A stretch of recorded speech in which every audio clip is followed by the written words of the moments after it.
রাষ্ট্র সব ধর্মের প্রতি সমান মর্যাদা দিতে বাধ্য বলে মন্তব্য করেছেন অন্তর্বর্তী সরকারের প্রধান উপদেষ্টা ডক্টর মোহাম্মদ ইউনূস। বলেন, কোনো ধর্মকে আলাদা করে দেখার সুযোগ নেই রাষ্ট্রের, সব ধর্মের মানুষকে একসঙ্গে কাজ করতে হবে।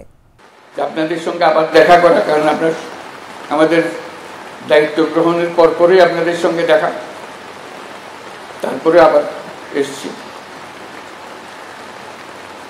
এই আনন্দ থেকে আমি বঞ্চিত হতে চাচ্ছিলাম না।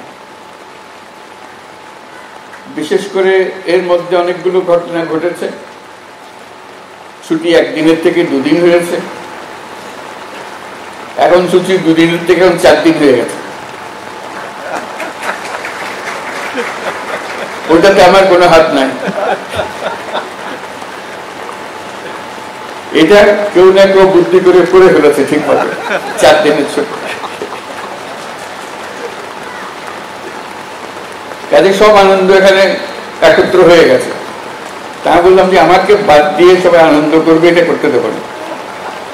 আমি এটাতে শরীক হবই। আমি জোর করে এসেছি, আপনাদেরকে কষ্ট দিয়েছি, আপনাদের এই আনন্দের শরীক হওয়ার জন্য। আমি থাকতে পারছি না কেন? যেহেতু একই সময় যখন দুর্গাপূজা হবে, তখন একই সময় জাতিসংঘের অধিবেশন চলবে, যেখানে সরকার প্রধান হিসেবে আমাকে উপস্থিত থাকতেই হবে।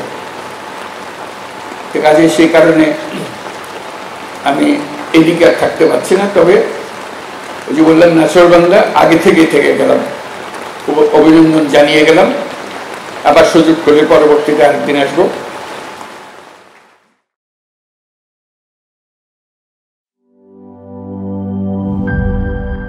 বান্ডেল থাকলে প্রতি সেনমানিতে টাকা বাঁচবে। বিকাশ সেনমানি বান্ডেল কিনে জিতুন প্রতি লেনদেনে।